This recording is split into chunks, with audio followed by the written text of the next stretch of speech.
Hi guys, welcome to True North. मेरा नाम है अनाहत कलसी and today's lecture we will be covering the current affairs for 9th and 10th of April 2024. तो शुरू करते हैं। तो सबसे पहला क्वेश्चन हम देख रहे हैं कि इंडिया का पहला private sector military grade satellite जिसका कि नाम है TSAT-1A इसे किस कंपनी ने लॉन्च किया है। तो आंसर है इसका टाटा एडवांस सिस्टम्स लिमिटेड ने इस सैटेलाइट को लॉन्च किया है। देखते हैं इसके बारे में और। तो इंडिया का पहला private sector military grade satellite जो है वो लॉन्च हुआ है, टाटा एडवांस सिस्टम्स ने किया है जो कि सब्सिडरी है टाटा सन्स की। अब इसका सिग्निफिकेंस क्या है तो यहाँ पर देखते हैं। तो this satellite TSAT-1A will reduce the dependence on foreign sources for high resolution satellite imagery for military purpose। तो यहाँ पे फोकस करिए। तो पर्पस इस सैटेलाइट का क्या है, ये अर्थ ऑब्जर्वेशन सैटेलाइट है वाया इमेजिंग। तो मिलिट्री पर्पस के लिए जो यानी कि बॉर्डर सर्वेलेंस और इंटेलिजेंस के लिए जिस तरीके की सैटेलाइट की इमेजरी रिक्वायर्ड होती है, तो India depend sometimes on foreign sources for these things. तो इस सैटेलाइट के लॉन्च से वो डिपेंडेंस कम हो जाएगी। ये सैटेलाइट जो है सैटेलॉजिक के साथ कोलैबोरेशन में लॉन्च की गई है, ठीक है। तो TSAT-1A अर्थ ऑब्जर्वेशन सैटेलाइट है। इसको लॉन्च किया गया स्पेस एक्स के फैल्कन 9 रॉकेट से और फ्लोरिडा USA से इसे लॉन्च किया गया।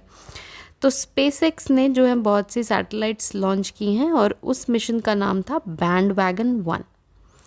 ठीक है, आगे चलते हैं। नेक्स्ट क्वेश्चन इज कि इंडियन आर्मी ने जो Igla S air defence system acquire किया है ये किस देश से लिया गया है। तो आंसर है इसका Russia.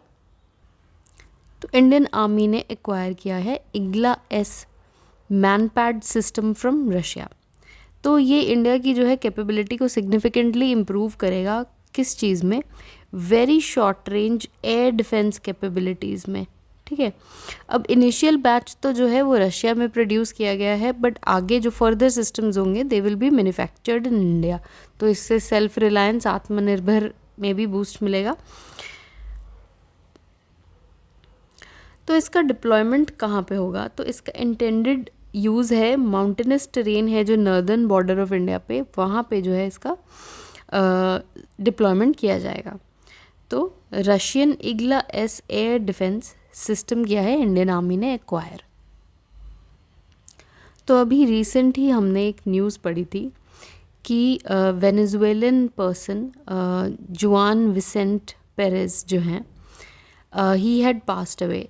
Now he was the oldest man alive. He passed away at the age of 114 years. ठीक है, तो अब क्वेश्चन है कि who currently holds the title of the world's oldest living man। तो आंसर है इसका ऑप्शन ए जॉन एल्फ्रेड टिनिसवुड। तो देखते हैं, जॉन एल्फ्रेड टिनिसवुड जो हैं इंग्लैंड से हैं and is currently 111 years old, ठीक है। और he is now the oldest man alive, but he is not the oldest person ever recorded, ठीक है। तो ओल्डेस्ट लिविंग पर्सन ओवरऑल जो हैं अभी है मैरिया ब्रैनियस मोरेरा ऑफ स्पेन जो कि 117 साल की हैं and she is the oldest living woman. तो नेक्स्ट क्वेश्चन देख रहे हैं हम, who is the author of the book the idea of democracy. तो यहाँ पे आप देख सकते हैं किताब the idea of democracy, author हैं इसके सैम पित्रोड़ा। तो ये जो बुक है ये एक्सप्लोर करती है the current state of democracy और क्या जो है डेमोक्रेसी चैलेंजेस फेस कर रही है उसके बारे में ये किताब है। अगला क्वेश्चन देख रहे हैं हम, तो EIU यानी कि इकोनॉमिस्ट इंटेलिजेंस यूनिट की बिजनेस एनवायरनमेंट रैंकिंग्स में कौन सा देश जो है टॉप स्पॉट पे है फॉर दी पास्ट 16 ईयर्स। तो आंसर है इसका सिंगापुर। तो बाकी कंट्रीज़ देखते हैं रैंकिंग में। तो पहले तो EIU जो है ये जो रैंकिंग निकालता है ये रेट करती है बिजनेस एनवायरनमेंट को कि कैसा मतलब कंट्री में कितना इजी है बिज़नेस को रन करना। तो बहुत से फैक्टर्स को कंसिडर करती है, 91 फैक्टर्स, जैसे कि महंगाई, आपका cost of living, economic growth, physical policies and many others, to rank the business climate in 82 countries. ठीक है, तो टोटल 82 देशों को जो है कंसिडर कर रही है। अब इसमें से best place to conduct business जो है, फर्स्ट स्पॉट पे हमने देख लिया सिंगापुर है, एंड सेकंड पे है डेनमार्क, और थर्ड पे है यूएसए। इंडिया का रैंक भी देख लेते हैं। तो इंडिया की रैंकिंग है 51st, लेकिन इंडिया जो है इम्प्रूव कर रहा है, क्योंकि मैसिव एक डोमेस्टिक मार्केट है इंडिया में, वर्कफोर्स पोटेंशियल है, तो इट इज़ इम्प्रूविंग। तो 51 है अभी इंडिया की rank in the business environment rankings by EIU। Next question है, who has been elected as the new president of Slovakia. तो स्लोवाकिया में हुआ है प्रेसिडेंशियल इलेक्शन, और पीटर पेलेग्रिनी जो हैं ये इलेक्ट हुए हैं स्लोवाकिया के नए प्रेसिडेंट। जो करंट PM है स्लोवाकिया के, रॉबर्ट फिको, उनका जो है 4th टर्म चल रहा है, और उनके ये जो हैं क्लोज एलाय हैं Peter Pellegrini, and pro Russia candidate हैं। तो अभी amid the decision related to Russia Ukraine war ये इलेक्शन चल रहे थे, एंड इसमें जो प्रो रशियन कैंडिडेट हैं पीटर पेलेग्रिनी, जो कि PM रॉबर्ट फिको के क्लोज एलाय हैं, he has claimed victory beating the pro western opposition candidate Ivan Korcok. ठीक है, स्लोवाकिया की कैपिटल है ब्राटिस्लावा। ठीक है, आगे बढ़ते हैं। Now we are coming to the miscellaneous section. इसमें सबसे पहले देख रहे हैं GI टैग। तो महाराष्ट्र के मिराज टाउन, जो कि नोन है for its musical instrument craftsmanship, तो वहाँ के जो बने हुए होते हैं सितार और तानपुराज, उन्हें मिला है GI टैग। ठीक है, मिराज, सितार एंड तानपुराज। नेक्स्ट है, वर्ल्ड एंटी डोपिंग एजेंसी की 2022 की रिपोर्ट के हिसाब से डोपिंग ऑफेंसेस में इंडिया लीड कर रहा है। ठीक है, तो वरिंग सिचुएशन है ये, थोड़ी सी देखते हैं क्या है। तो India has the highest percentage of doping offenders. तो इसमें और चीज़ें बताई गई हैं कि अगर सैम्पल्स कलेक्ट किए गए हैं तो उसमें से 3.26% जो हैं samples have tested positive for band substances collected from Indian athletes. ठीक है, उन सैम्पल्स की बात हो रही है।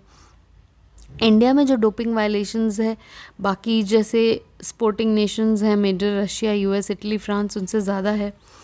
ठीक है, तो 2022 की वर्ल्ड एंटी डोपिंग एजेंसी की रिपोर्ट का कहना है कि India is leading the charges in doping offences.